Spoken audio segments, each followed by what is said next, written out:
$7 अरब कर्ज प्रोग्राम की अगली किस्त का हुसूल। वज़ारत खजाना और IMF के दरमियान मुज़ाकरात जारी। मुआशी टीम की क़यादत वफाकी वज़ीर खजाना IMF वफ़द की क़यादत नेथन पोर्टर कर रहे हैं। वज़ीर खजाना की IMF वफ़द को मुआशी सूरत हाल पर ब्रीफिंग। चेयरमैन FBR राशिद लंगड़ेयाल भी शरीक। IMF को जुलाई से फरवरी तक मुआशी अशारियों पर ब्रीफिंग। IMF वफ़द आइंदा माली साल के बजट के लिए तजावीज़ देगा।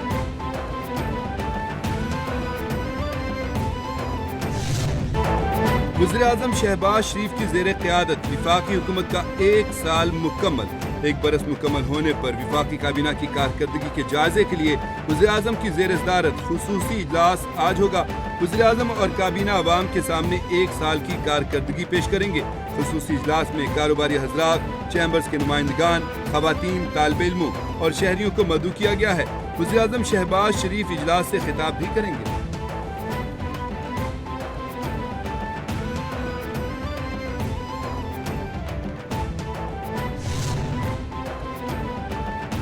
हुकूमत अब मजीद बिजली नहीं खरीदेगी। वज़ीर तवानाई अवैस लगारी ने ऐलान कर दिया। अवैस लगारी का कहना है कि IPPs के साथ मुज़ाकरात आज़ाद, मुनसिफाना और शफाफ हैं। IPPs के पास मुज़ाकरात न करने या सालसी और फॉरेंसिक ऑडिट का ऑप्शन मौजूद है। हुकूमत IG CEP से तकरीबन 7000 मेगावाट की कटौती करने में कामयाब रही है। नेट मीटरिंग की रेशनलाइजेशन करने जा रहे हैं। इक़दामात से अखराजात में मजीद कमी होगी।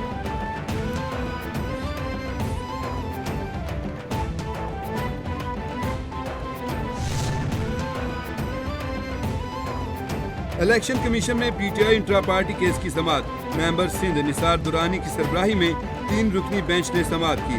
बैरिस्टर गौहर, अकबर एस बाबर और दीगर इलेक्शन कमीशन में पेश। मेंबर KP का कहना था कि PTI इलेक्शन मुतनाज़े हैं। PTI के अंदर के मामला कौन चला रहा है? सलमान अकरम राजा का नाम सुनने में आता है, वो पार्टी में क्या हैं? बैरिस्टर गौहर ने कहा सर्टिफिकेट दे दें, मामला हल हो जाएगा। इलेक्शन कमीशन ने कहा कि पहले हाई कोर्ट से स्टे ऑर्डर खत्म कराएं।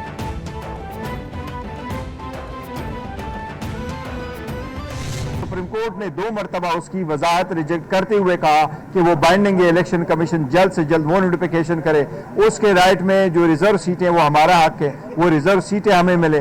साथ ही साथ जो KPK का इलेक्शन है सेनेट का, सेनेट से इलेक्शन अभी इनकम्प्लीट है, वो भी हर सूरत होना चाहिए। हम समझते हैं इलेक्शन कमीशन इस आईनी जिम्मेदारी निभाने में नाकाम हो चुका है। आज के जो हालात हैं वो कई सालों से मैं जिसकी पेशन गोई कर रहा हूँ वो सारे हालात आपके सामने हैं।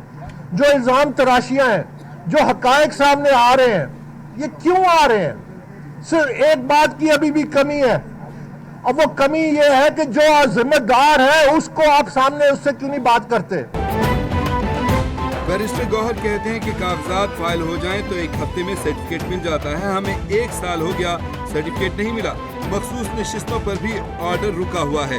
इलेक्शन कमीशन आईनी जिम्मेदारी मुकम्मल करने में नाकाम रहा। अकबर एस बाबर ने कहा ये ड्रामेबाजी कर रहे हैं। पार्लियामेंट में तनख्वाहें बढ़ाने के लिए हुकूमत से मिल जाते हैं, अरबों बांटे जा रहे हैं। PTI पर कब्जा ग्रुप मुसल्लत है। PTI में रह चुका हूँ, इसलिए पता है।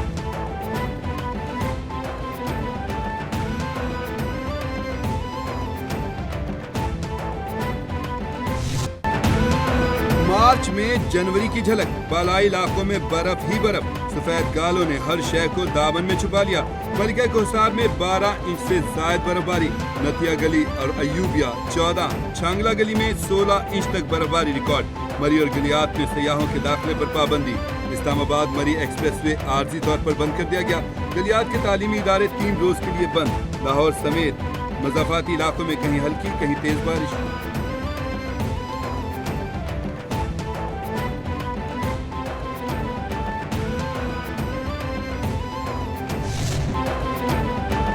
कोर्ट में फौजी अदालतों में सिविलियंस के ट्रायल के फैसले के खिलाफ अपीलों पर समाअत। सिविल सोसाइटी के वकील फैसल सिद्दीकी के दलाइल मुकम्मल हो गए।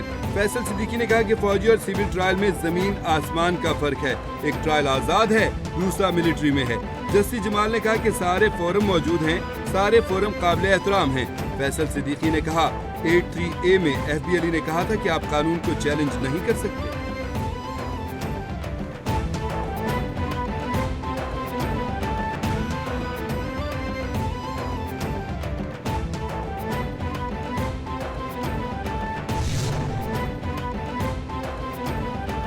امریکی صدر ڈونلڈ ٹرمپ نے یوکرین کے لیے تمام فوجی امداد روک دی۔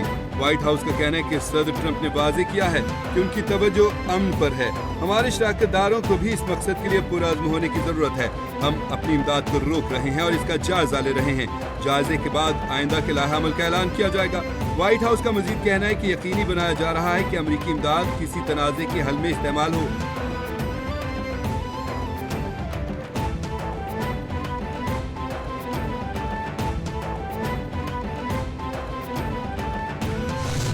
امریکہ کی جانب سے کینیڈا اور میکسیکو پر 25% ٹیرف کا آج سے نفاذ۔ چین سے اشیاء کی امریکہ درآمد پر بھی اضافی چارجز آج سے نافذ کیے جائیں گے۔ ٹرمپ کے اقدام سے امریکی اسٹاک مارکیٹ میں معمولی گراوٹ۔ کینیڈا سے امریکہ بھیجی جانے والی اشیاء کی تیاری میں کمی کا خدشہ۔ عالمی میڈیا کا کہنا ہے کہ اقدام سے ملازمتیں ختم ہوں گی، افراط زر بڑھے گا اور اقتصادی تباہی درپیش ہوگی۔ کینیڈا کا بھی جواباً $30 ارب ٹیرف لگانے کا اعلان۔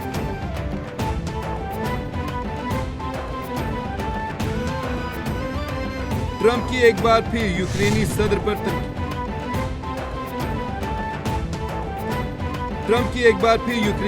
پر تنقید۔ ٹرمپ نے کہا، ہم نے یورپ سے زیادہ یوکرین کو نوازا۔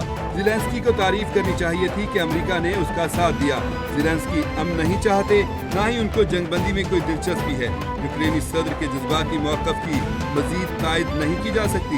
زیلنسکی کو مذاکرات کے لیے سنجیدہ ہونا پڑے گا۔ یوکرین کے ساتھ معدنیات کا معاہدہ امریکہ کے لیے بہت اچھا ہے۔ کینیڈا اور میکسیکو پر ٹیرف کا آغاز بھی آج سے ہوگا۔ اسرائیلی وزیراعظم نتن یاہو نے حماس کو یرغمالیوں کو رہا نہ کرنے پر بھیانک نتائج کی دھمکی دے دی۔ دھمکی نتن یاہو نے اسرائیلی پارلیمنٹ میں خطاب کے دوران دی۔ نتن یاہو نے کہا، یرغمالیوں کو رہا نہ کرنے کی صورت میں وہ کچھ ہوگا جس کا تم سوچ بھی نہیں سکتے۔ مستقبل میں جنگ کی بھرپور تیاریاں کر رہے ہیں۔ اسرائیلی وزیراعظم کی پارلیمنٹ میں تقریر کے دوران یرغمالیوں کے لواحقین کا شدید احتجاج، سیکیورٹی اہلکاروں سے جھڑپیں۔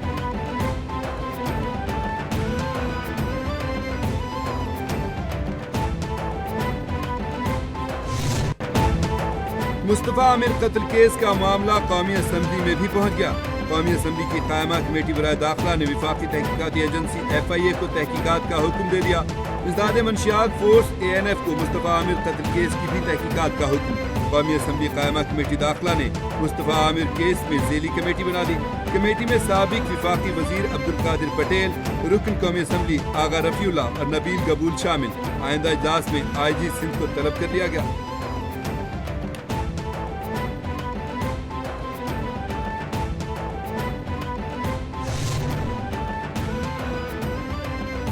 اور پاکستان میں پولیو وائرس کے پھیلاؤ کے حوالے سے ہفتہ وار رپورٹ جاری کر دی گئی۔